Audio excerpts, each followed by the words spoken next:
sound of the knocking, the noise inside the house died down. D'Artagnan heard footsteps approach. The door was flung open, and our hero rushed into the room with drawn sword. The door of the room swung too sharply behind him. A spring had obviously been attached to it. Now all the other occupants of the house and the next-door neighbors heard loud cries, trampling of feet, the clash of swords, and the sound of furniture being smashed.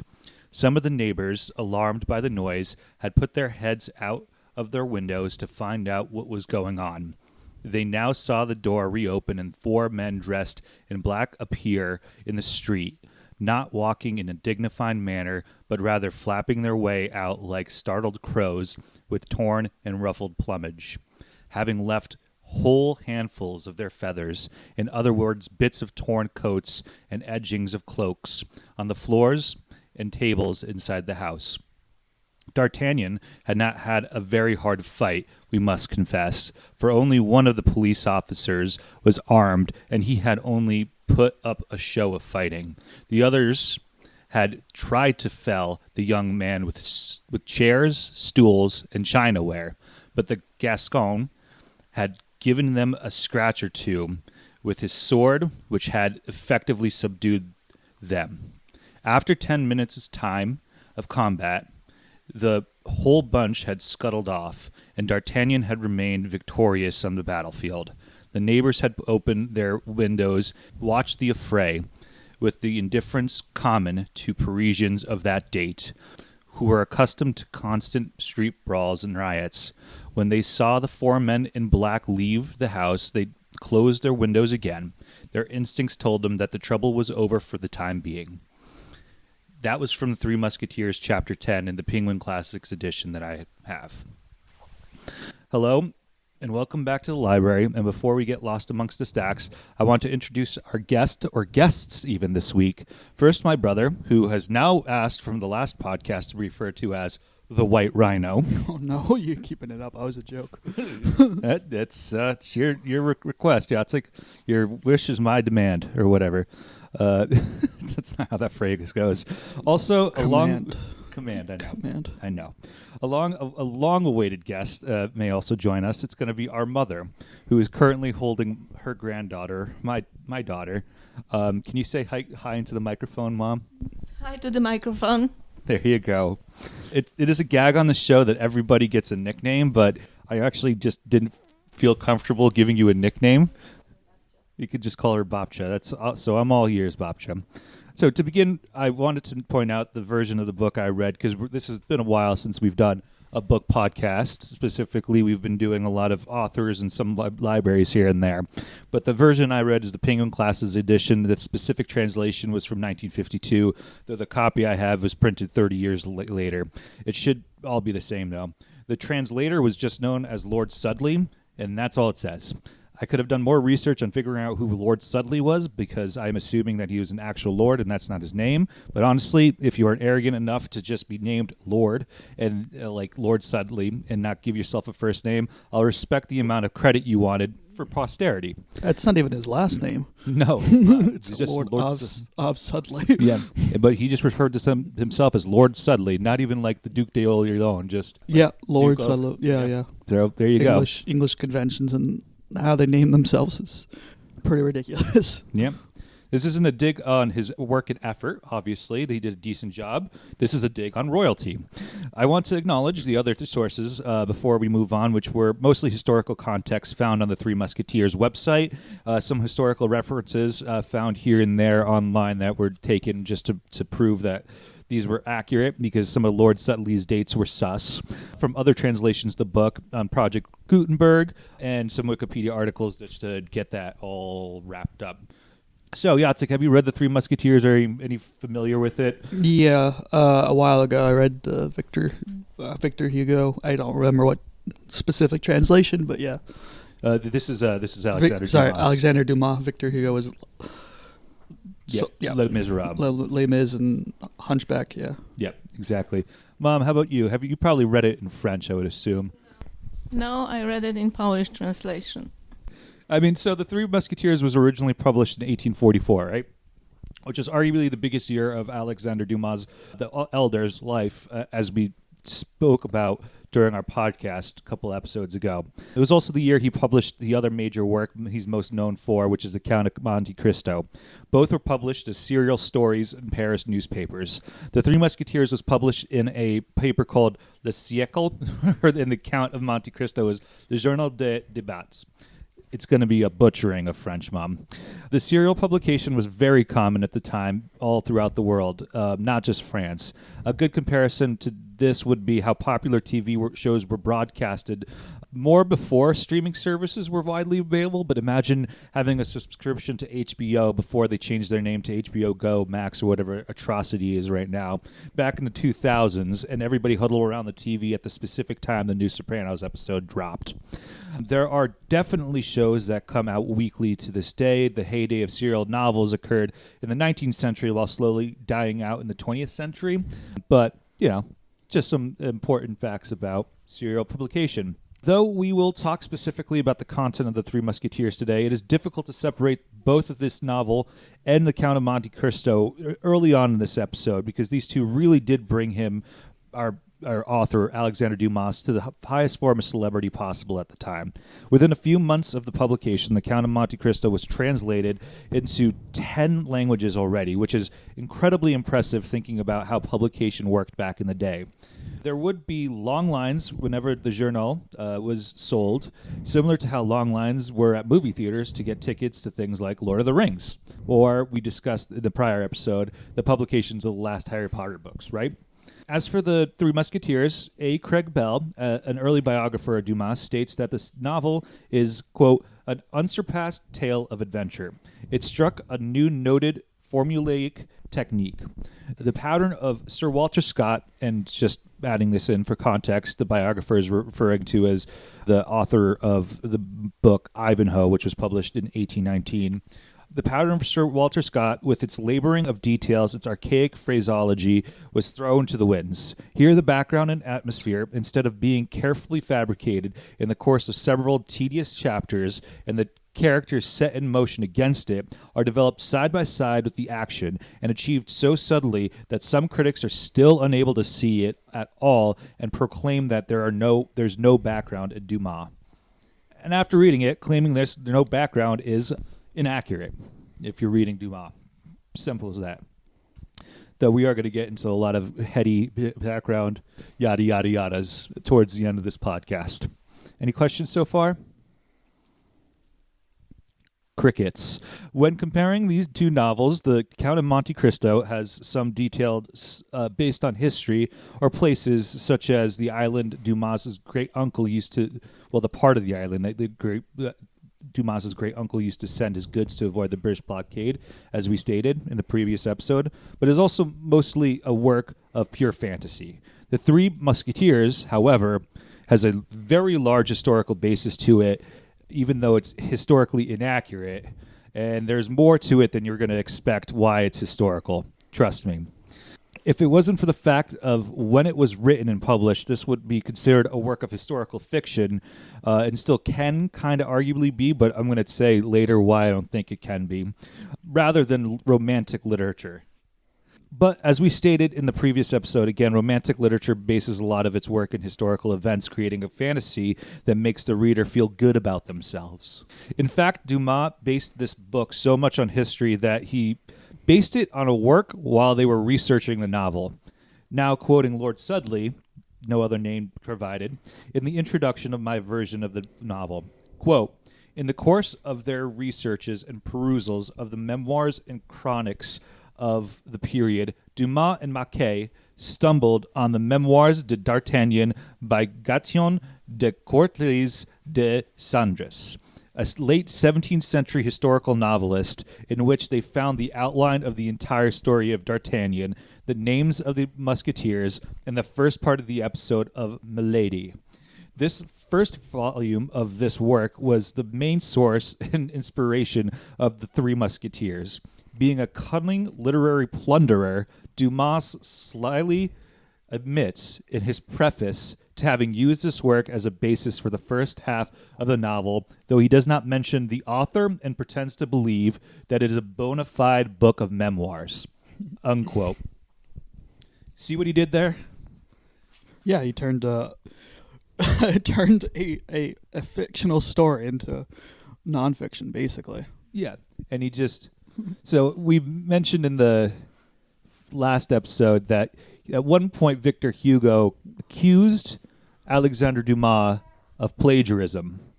And I don't think it was this book that he accused him of plagiarism, but taking somebody's work that was unpublished and publishing it as your own is plagiarism. Yeah. It's basically it.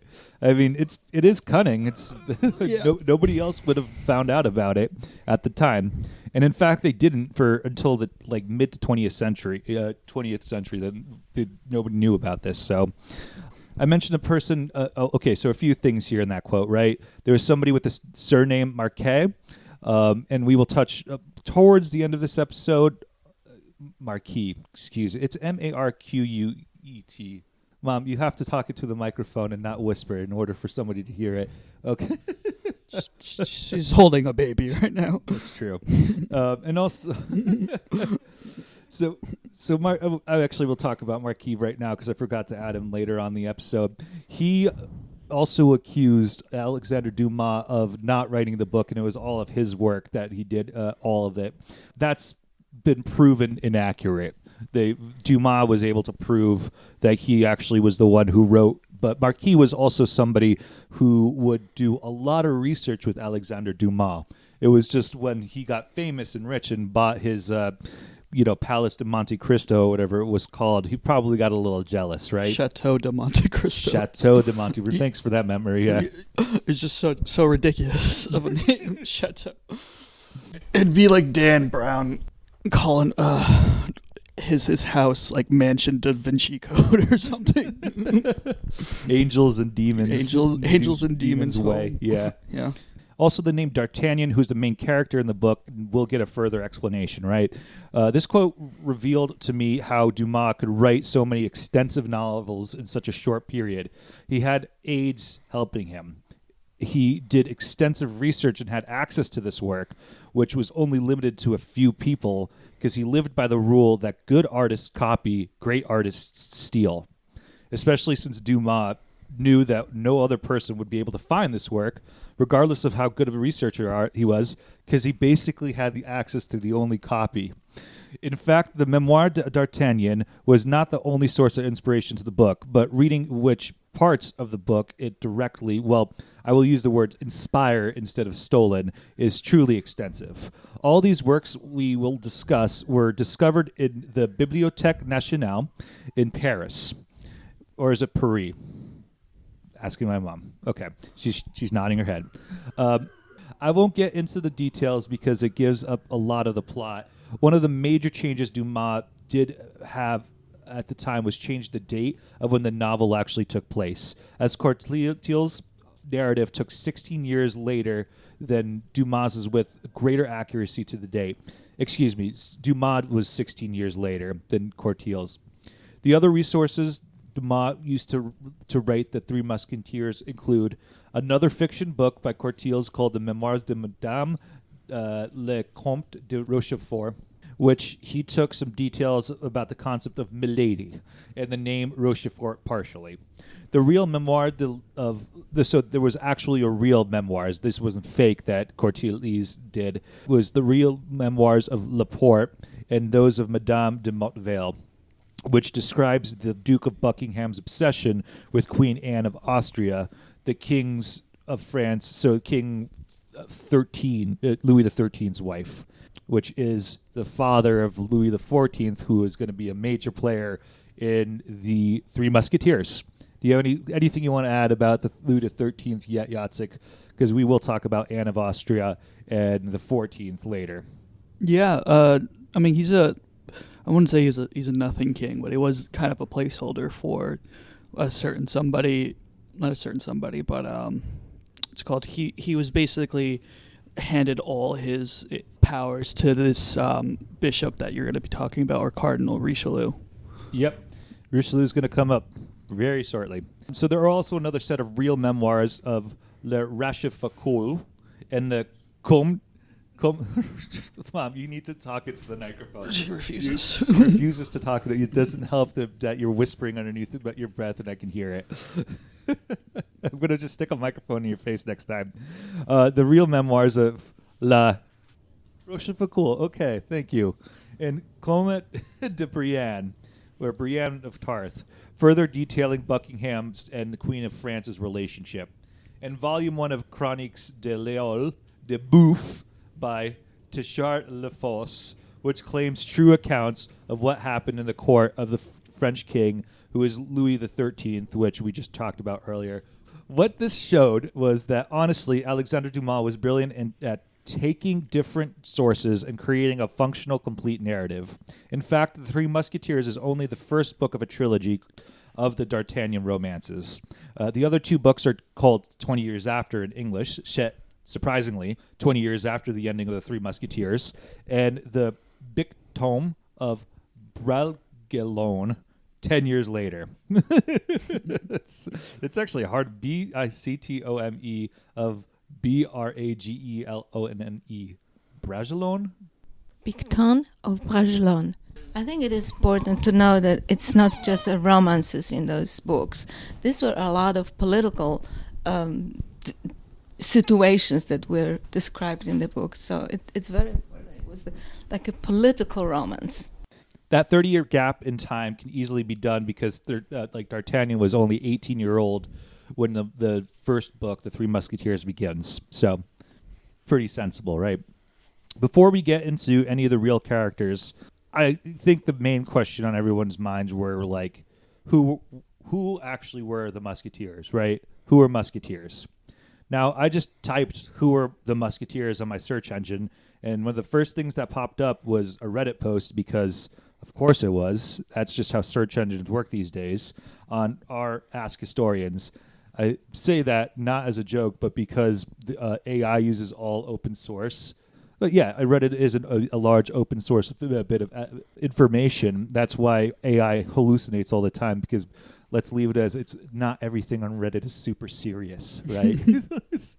But Ask Historians is a subreddit that is monitored heavily, and you actually can get some good information there. And though it isn't necessarily peer Reddit, I'm just going to quote you, not a macropus. His name is not a macropus.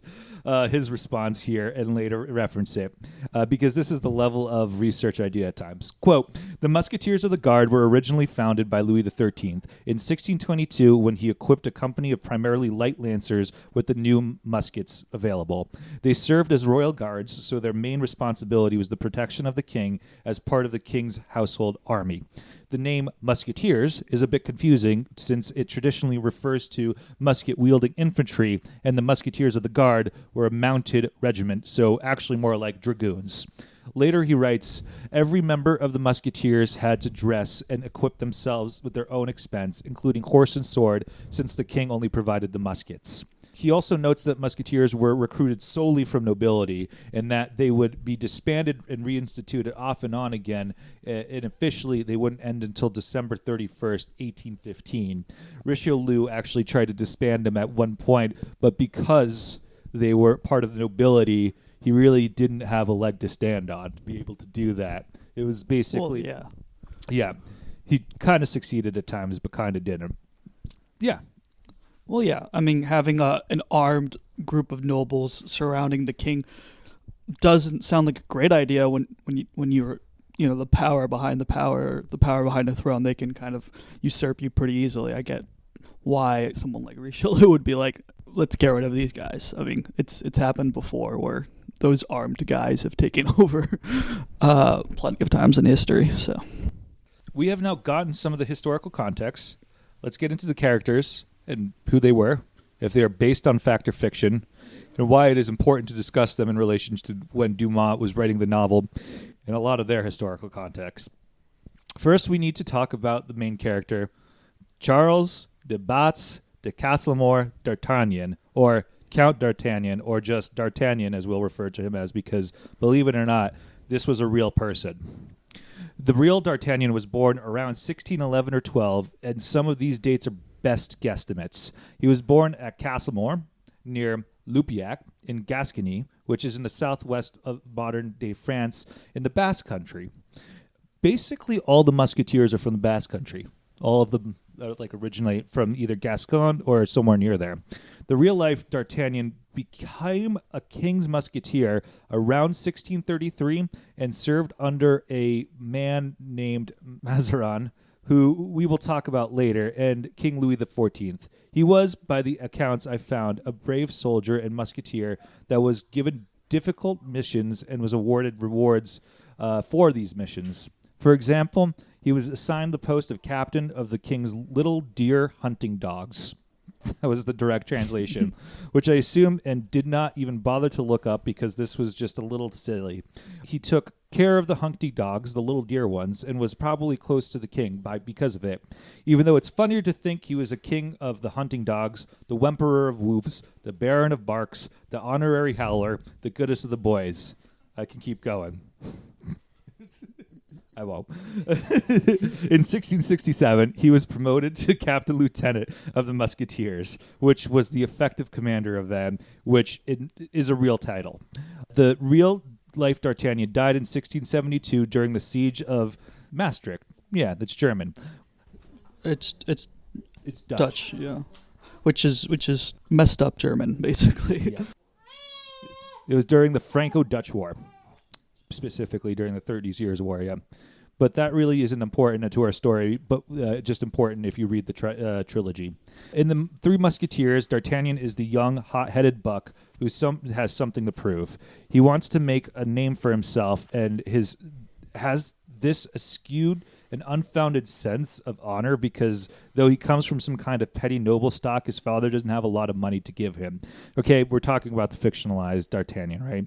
That's why he goes to Paris to become a musketeer. This isn't giving up too much, but in the first few chapters, he is given a horse by his father. And his father tells him not to lose it because it's a good horse from good stock, which is important at a time where horses meant wealth and your only real source of expedited travel. And he almost immediately loses it. He almost also immediately gets into a fight with a person he sees on the road, which is the Comte de Rochefort, who might as well get into introducing now. The Comte de Rochefort is actually a fictionalized character. He's in the Three Musketeers and 20 years after the sequel. In this book, he is a secondary antagonist working under the main villain of the story, who we'll discuss at length shortly.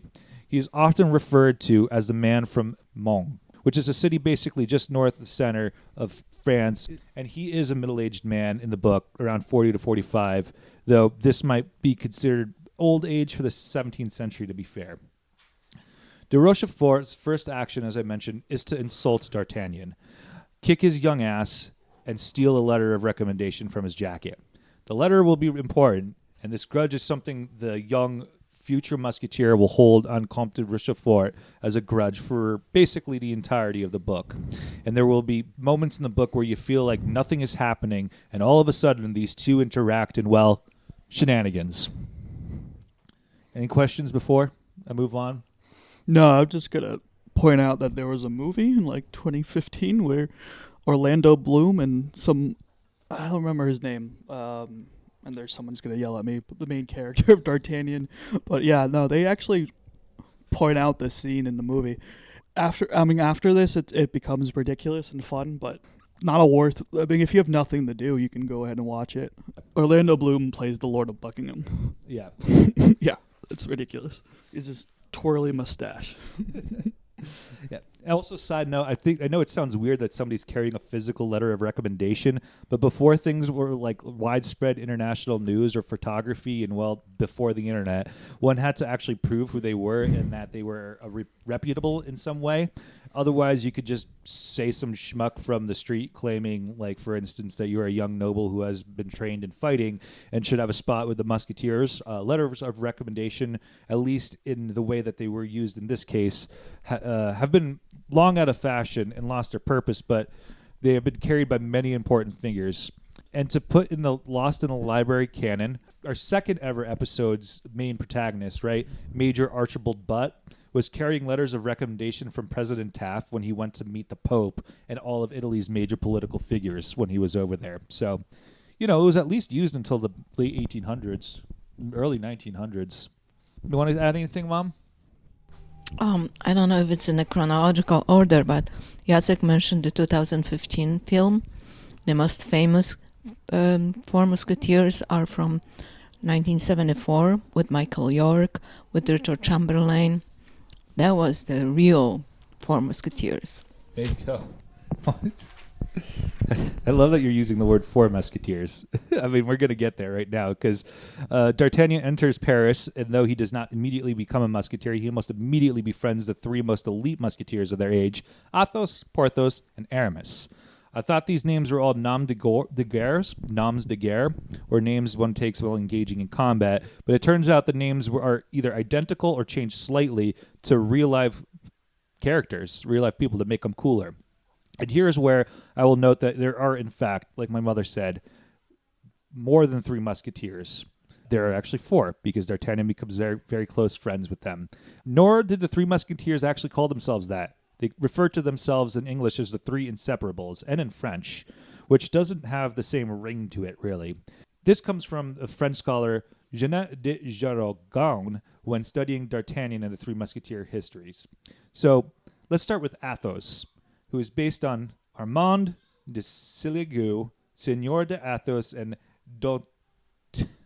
Donteville, or a.k.a. Monsieur de Athos, and would just sign his location, kind of like Lord Sudley here. There's very little known about the real person other than he was a musketeer, and then he died in Paris in 1643, mostly because of a result of a duel. The fictionalized Athos was a handsome, brooding man who would drink his sorrows away. Throughout the book, there are references to a dark secret he holds, and I won't spoil the secret because it's part of the plot, but let's leave it as he's involved with one of the secondary antagonists, who we'll get on to later.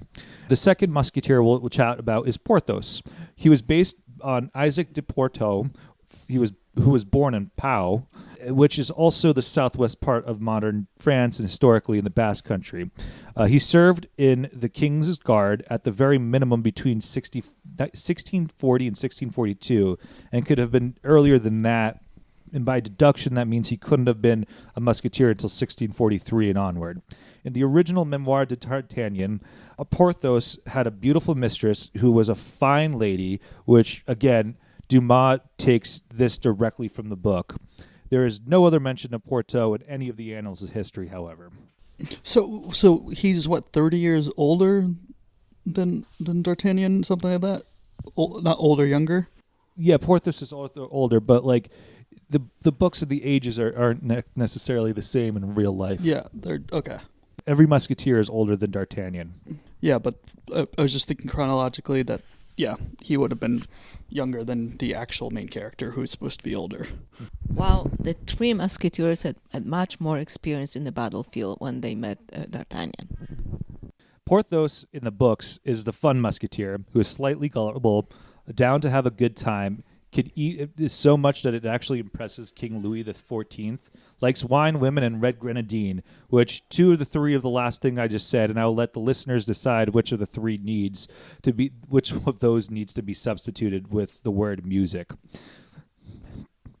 Aramis, the last musketeer, was Henry d'Armit, squire and landlord of Aramis, a small village located in the valley of Barateau, again in southwestern France, and decidedly in the Basque Country, and basically on the edge of the Pyrenees Mountains. There really isn't much known about Aramis other than he served in the French army for 15 years. The fictionalized Aramis, however, probably has the most detailed and interesting backstory of the three. He became a musketeer because he fought and killed somebody in a duel after he felt mistreated by this person, running away and joining the ranks. He also courts women throughout the early part of the book and has a mistress. Finally, he feels that... So French. So everybody has a mistress. I mean, Porthos is the most French of them all, Porthos, but everyone is just so French in this. Yeah, it's almost stereotypes for a reason. Yeah. Finally, he feels that good old-fashioned Catholic guilt about everything he's doing and wants to become an abbey under the Jesuits, who we should talk about some more, but we won't today. The last note of the Musketeers is that all three characters show up in Memoirs d'Artagnan, like I said, and that Dumas basically took the names in the book, the Memoirs d'Artagnan, directly, which means that they were already fictionalized, which means, again, he just kind of like had a head start basically writing all the protagonists' personalities that were available, which is nuts. Now, we can't introduce every character in the book, but I have to I'd be remiss if we don't talk about the great rivalry of the powers that would be in the 17th century France. What this book was really talking about and trying to point out, starting with King Louis XIV. King Louis XIV, a.k.a. the Sun King, reigned for 72 years and 110 days, making him verifiably the longest reign in all of human history. Yeah, well, the longest, I think, is actually he's the longest in European history, but I think it's technically the former king of Swaziland, might be, or yeah, that person, or he's currently, so, yeah. And there's like a weird claim from ancient Egypt of like 90 years of one guy who might have been, but like verifiably King Louis the 14th. The paperwork is there for him. Yeah. He reigned from 1643 to 1715, which, to put in perspective, if the real-life dates of the real-life Musketeers and D'Artagnan matched up to his life, King Louis would have been only 5 years old when he can confirm all four Musketeers began being part of the army at the same time. And 5 is also the same age as his reign began. So we're just need to put that into perspective, why the book is off by, 16 to 18 years, because it's super cool to have a kid who had just graduated from playing with blocks to learning his ABCs to being allowed to run around on black concrete playgrounds during hot late spring days in kindergarten to rule over one of the greatest nations in Europe at the time, because I digress. Monarchy. It's for people who don't want to be bothered about voting for their heads of state. I'm not going to go into an extensive history of the Sun King. The 2-sentence overview is that King Louis wanted to consolidate power for reasons why people want to consolidate power. And he did so by building a decadent capital city outside of Paris that ultimately had the same vibe as a frat house. And then he forced all nobility to move to this enormous frat house outside of Paris. And now France has a pretty cool garden to maintain. Yeah, a mix of like a frat house and like a high school that's like from a teen movie, but not another frat house. No, Paris teen movie. Not another Versailles movie. Yeah. Man, I would have loved to see a like an actual fiction, like a real, like what actually happened in Versailles. Yeah, it would be a ridiculous comedy. Catty, Yeah, absolutely. I mean, they tried to kind of do that with the Napoleon movie. Where there was like all this like catty, terrible like nonsense, and it was like that didn't happen with Napoleon. Remember? I mean, not as much. No. No. I mean, it is still French, like a French head of state. Sorry, French court, basically. Like that same mentality was still there for a while. Everyone had to live there, so everyone knew and hated each other, and were sleeping around with each other and everything. Well, since the date of the book is off by like over a decade and a half, Louis is portrayed as an aloof, self-indulgent young man who is far busier playing chess or gambling in a different way and is often manipulated by people around him who held real power. This is patently untrue of King Louis XIV of France, or at least later in his life. He became an early example of absolute monarchy. And we will talk about the person who helped him do it. But before we talk about the person who helped centralize it, do you have anything to say about the Sun King? Because, well, him being this like soft figure, maybe he was in his early 20s, late teens, but damn. Yeah, I mean, just like, so his whole mentality about building Versailles was like predicated on self-defense, I guess. I don't know what self-preservation, due to the fact that French nobles love to rebel against the king. French and rebellions? I don't believe you. Yeah, so as my mom said, that he kept them close to him so he can keep an eye on them, which, eventually led to the alienation of the nobility from their people, but that's for another day. Pivoting to the other major French political and religious figure at this time, Armand Jean de Plessis, the first Duke of Richelieu, was also a real-life historical figure. His dad died of fever when he was a super young person during the French Wars of Religion, which were a series of civil wars during French Catholics and Protestants, a.k.a. the Huguenots, which will be important, very important. The Catholics won, basically, is all we need to know right now. He joined the Catholic clergy and eventually became a bishop in 1606 or 1607, and depending on when you ask, in 1605, he was also treated with gonorrhea, which also usually isn't something that a disease you catch when you're in the clergy, but, Richelieu took chances. He rose to power in France and eventually became cardinal of Paris, becoming one of France's most consequential leaders. And if you studied any bit of French history, people know that Cardinal Richelieu was pivotal in centralizing power in France under one king, and also he hated the French Huguenots. And that king was the Sun King, King Louis XIV. Yeah. I mean, Richelieu, I think, was in charge towards the end of Louis's father's 13th reign, too. And it's pretty ironic, wasn't it? It was Philip the Sixth or something who was Louis's father, and he was the Bourbon king who was actually a Protestant, and he had to convert to Catholicism, and then did the Edict of was it Edict of Nantes? I don't remember. Edict of Nantes, yeah. Yeah, which allowed Protestantism. I mean, it didn't allow Protestantism; it tolerated Protestantism, I guess. In the Three Musketeers, Dumas makes Richelieu basically the arch-antagonist. He writes as if Richelieu wants to centralize power under a Catholic Church and is taking power away from King Henry the XIV, which is just kind of partially true in real life, but he wanted all religious power to be under him and the Catholic Church. That part was true. It's hard to overstate, really, the power of the church in Europe at this time. Like, there was the Holy Roman Emperor was still a pertinent force, and basically every major nation state outside of a few was Catholic. One of the exceptions was England, which is particularly important, as we will discuss later.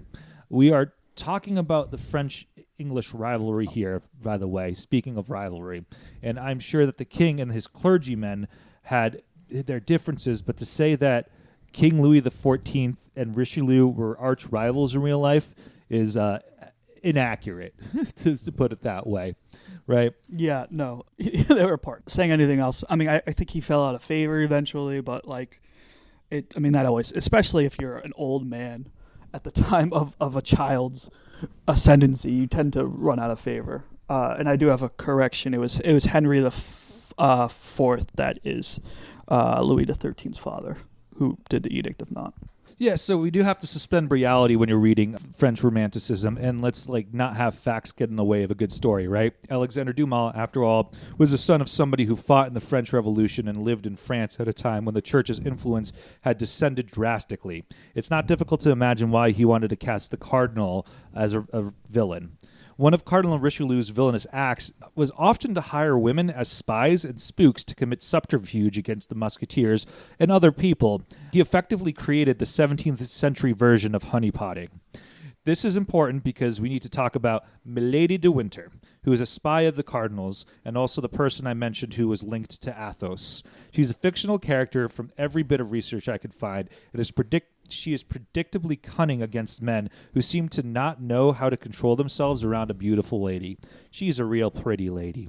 She's also the prime example of Cardinal Richelieu's honeypots and is incredibly important to the plot. We really can't get into it too much because it really will spoil the ending. I will also have to talk about another female character, and her importance of history in the annals of history cannot be undersold. Queen Anne of Austria, or the Queen of France, because it's confusing, was somebody who had marital difficulties with her husband, King Louis XIII, and in the book, she basically tries to undermine and under-exaggerate what is going on. In the book, she's like ditzy, naive, who the king and a lot of the men just don't really like at all, because I think sexism, but in real life, she did have a hard time losing numerous children while pregnant.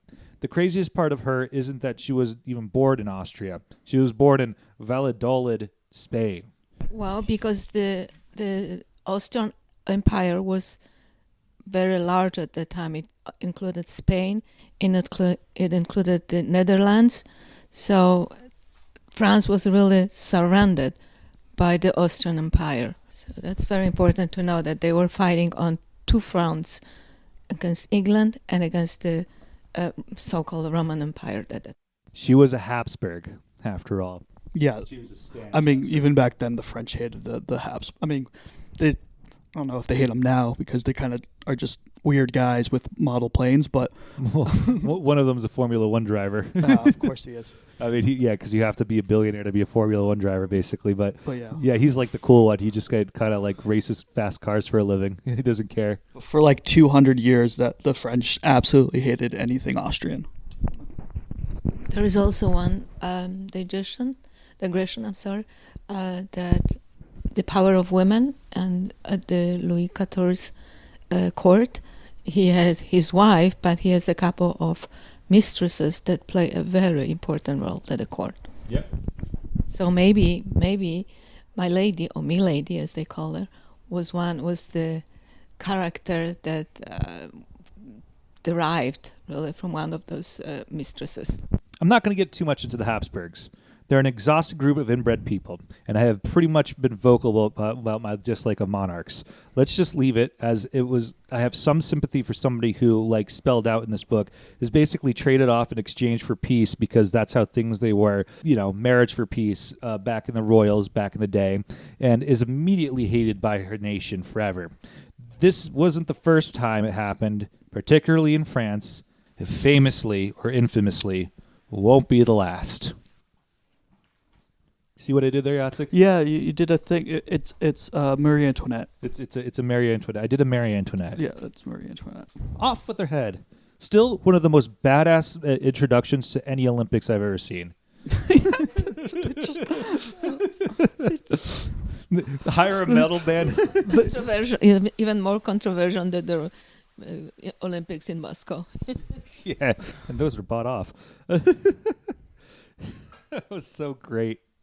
And to add into the Cardinal's cunning, he also not only uses women to spies and manipulate men, but he also has the Queen's friends spy for him to get her information. Now, when we are talking about saying Queen, I have to clarify and say that she is Louis XIV's mother, not wife here, right? Louis XIII was her husband. So what should we need? What we need to know about Queen Anne and also the future wife of Louis XIV?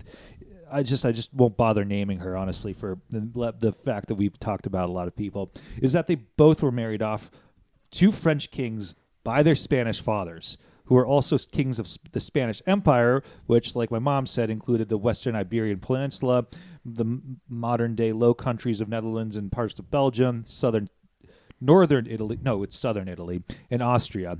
Well, their father married them off. In all of the Americas, technically. Oh yeah, all of the Americas, yeah, basically, except for Brazil. Yeah. But no, even then, because they were controlling Portugal at the time. Yeah, so all of the Americas and Portugal. Wow. Yeah, and we know it as a Spanish Habsburg, even though it sounds like my mom grew up knowing them as the Austrians. So that's what you need to know about the differences of education, right? Yeah. It does. I guess it's both technically correct. Right, which is the best kind of correct. Basically, the entire time there is a war occurring in the background, and it's occurring between Spain and France, which causes the Sun King a lot of stress, embarrassment in real life and in the book, and a lot of money. We will talk about a battle, but it's not important. It's not going to be between Spain and France. What is important in the context is just everything about the 17th century there's just decades-long wars, 30 years. Because they named it the 30 Years' War. There are many other characters in this book. Again, I can't get into all of them. The Bonacieux and the Musketeers' servants are really important, and also one of the torturers in the book of Milady. But I spoiled there, and I digressed. The last person we do need to talk about is the Duke of Buckingham. Yes, Legolas himself, because of course there's an English Duke, and of course He's freaking played by Orlando Bloom. You may think that he would potentially be one of the bad guys in the book. However, he's lauded as a handsome, powerful, honest gentleman who has a love affair, though not entirely certain if it's physical, with Queen Anne of Austria. Yeah, but the real Buckingham was hated by everybody in England, even and Scotland and probably Ireland. He was just this. Yeah, I don't know. Are you gonna go into him more? Not really in real like his real life. I know originally he was liked by the king at the time when he first ascended the throne. He's the only person in the whole kingdom of of England that liked him was Charles. Yeah, he leads a bunch of failing military attempts on France itself.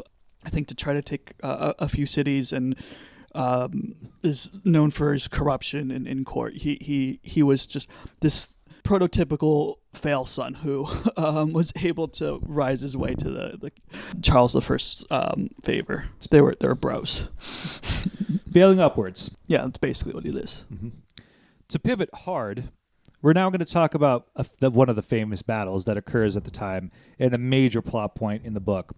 That's right, we're going to talk about the Siege of La Rochelle. And no, this isn't the time when Jack Crowley kicked a beautiful drop goal from about 30 meters out to knock out La Rochelle from the Champions Cup and the underdog Munster moving on to face an ascendant Bordeaux, who, as of recording, just won the Champions Cup. Unfortunately, I was rooting for the Saints, but you know what? Northampton did a good job. They had fewer massive internationals and a smaller budget. And Bordeaux, you know what? They had some funny fans dressed in grapes and like dressed in like Bordeaux wine and like everything like that. It's so French. It's very French and very much they lean into it. And rugby fans, they're great.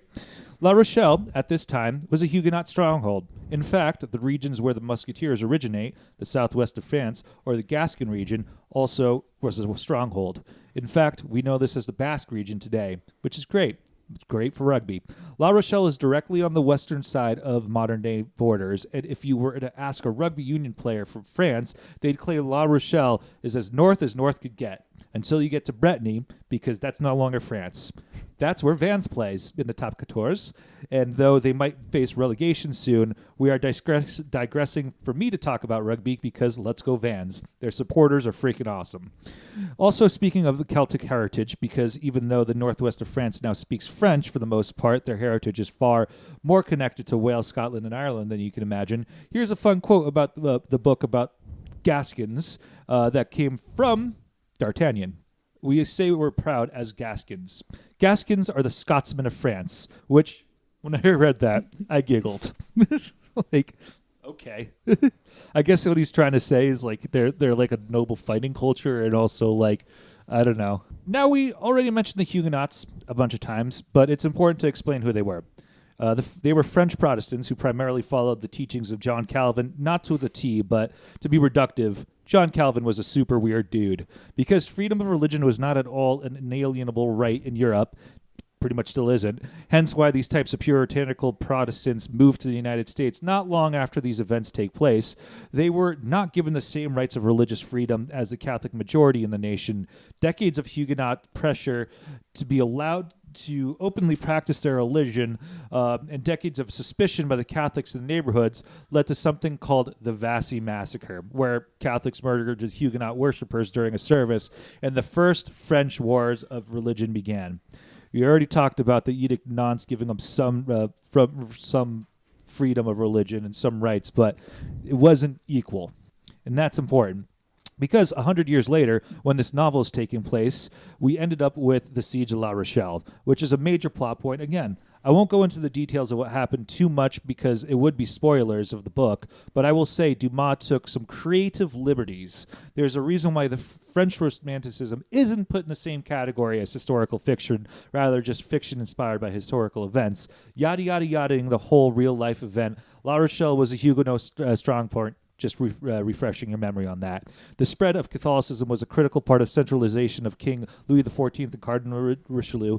Again, just refreshing your memory on that. And this policy of centralization under Catholicism didn't sit well with, non-Catholics, a.k.a. Protestants. La Rochelle at this point was either the second or third largest city in France, and because of the king didn't necessarily have the power to keep it under total control Plus, it was a massive port city, so they could trade openly and basically live independently if they wanted to.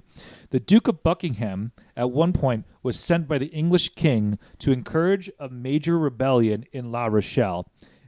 But the Huguenots refused Buckingham's proposal initially, because after all, they were French and he was English.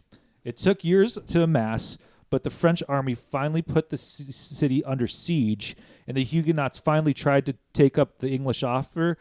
People died. There was a second and third expedition from them to the La Rochelle. Somehow the Spanish and the Dutch get involved, and all this during the Third War of Religion. Isn't sectarianism fun? Did you say secretarianism? Yeah, I did say Sectarianism. Sectarianism. Yeah. Well, Secretarianism is fun. It is. All right, so I went through a lot of yada yada yada there. Anything you want to add about the Siege of La Rochelle, Huguenots, Catholics, France? All right. I think it's very important to understand that Dumas and people he was writing to, they knew the history well. We are lost. We can go back to the 12th century and Richard III, and when France was fighting for the Bretagne and all this. For them, it was very clear who they were fighting with, where were the Gascon, where was the Habsburgs. People did not need that explanation. So when we read the book today, we are lost because we really don't know that well. What's going on? Why they're here and these are those? So it does help to know the history, but it does not really. It's not totally required to enjoy the book. Yeah, no, it's kind of like if we wrote a historical novel about the American Revolution and like wrote it about like Yorktown or something of that. Like most people understand what Yorktown is, so it'd be something like that. Well, we'll get to one of the books I'll do cover shortly after this in a few episodes for now about doing the Civil War and the March to the Sea, for instance. Yeah, that's another good example. We did history. We also talked about how the book was written, some of the historical context of the scenes. I wanted to add, while we conclude, because we're almost done, that this book is fun. It's just good fun. It's a stereotypical adventure novel with corny one-liners and long, drawn-out conversations and improbably awesome battle and action scenes one thinks of when thinking of this genre. It is one of the key works of literature in this era, and it has been a subject of many a movie and film adaptations. So much better than some better than others, right? We talked about them already. I don't know if you want to talk more about the Three Musketeer movies you've seen, but this is where I added that. But we've already talked about them. Anything else? The films, I would recommend to watch both films. The one from 1974 and the one from 2010 or so. Yeah. Whenever it was. There was also a series. Yeah, there's an English series, I think from the BBC. I also watched that with that one guy from Skins. I don't know his name, but yeah. It must have been pretty modern. Yeah, no. It's I think that one's from the last decade, but yeah. There's also a misconception that the phrase "all for one and one for all" originates from this book because it is the motto of the French Musketeers. It wasn't the motto in real life. It was just a motto of the 3 to 4 men. It actually comes from a Shakespearean poem, which I can't believe this is where it came from. But the Shakespearean poem is the rape of Lucrezia, which, well, damn, that's where it's from. Jesus. Yeah. It is now the unofficial motto of Switzerland. So, good for you, Switzerland, I guess. Dumas also mentions physiognomy, which is a debunked pseudoscience where a person's facial features or expressions can be indicative of their character, personality, intelligence, or ethnic origin. It's like phrenology, but for faces. It's proto-phonology. Yeah, it is a proto-phonology. Yep, that's what I wrote down. Someone is going to be mad that we said that, but physiognomy was popular in Europe during Dumas' time. So much so that people like Charles Dickens, Thomas Hardy, and Charlotte Bronte used it in their books. Dumas, or at least references it, doesn't call it out by name. In The Three Musketeers, he calls it out by name. Dumas adds this pseudoscience in his book that takes place in the 17th century when this wasn't something that was widely practiced or believed or had the word, but it did help captivate an audience. The same way you would probably use words like powered by AI to a program as it is a catchword that doesn't really mean anything right now anymore. There were also some scenes in this book that just kind of made me laugh. Like in the middle of the book, Athos gets into an argument with a host of an inn, basically, and then he gets drunk and starts smashing wine bottles. And as a prank, he bites off the ends of all the sausages that are in the inn that the host wants to give to his other guests. It's just like, okay, that's great. Good for you, Athos. I mean, yeah, but it's also like just noble snobbery a little bit. Like these soldiers, noble soldiers, come in and just wreck shit for a little while because they can. Yeah. Yep, exactly. That's exactly what happened. Yeah, and on that note, I will end this episode with some silly sausage eating. Any last thoughts before I go into the plugs, because we already did the sources? Well, I think it's important to remember that Dumas is so popular, translated into so many languages, and this means appeal to different type of people, to different nations. And why is this appeal? Because it's about love, it's about adventure, it's about fun. Well said. It's a fun book, for sure. Anything, Jacek? Or excuse me, White Rhino? White Rhino. Yep. No, I was eating a strawberry at the time. I haven't. No, just another very French addition to your library. Well, yeah, I wanted to do this episode at the same time as Alexander Dumas, but life got in the way. So thanks, guys, for coming. Plugs and sources. I plug my Patreon. That's Lost in the Library at Patreon. Also, any questions, send them to lostinthelibrarypodcast@gmail.com. You follow us on Instagram, again, Lost in the Library there. And if I have a Substack that I'm working on currently, it's at Fil Deptula. That's my name. All of them are still being developed. Well, more than being developed. They're on their way of being awesome. And thanks, everyone, for coming. Yeah.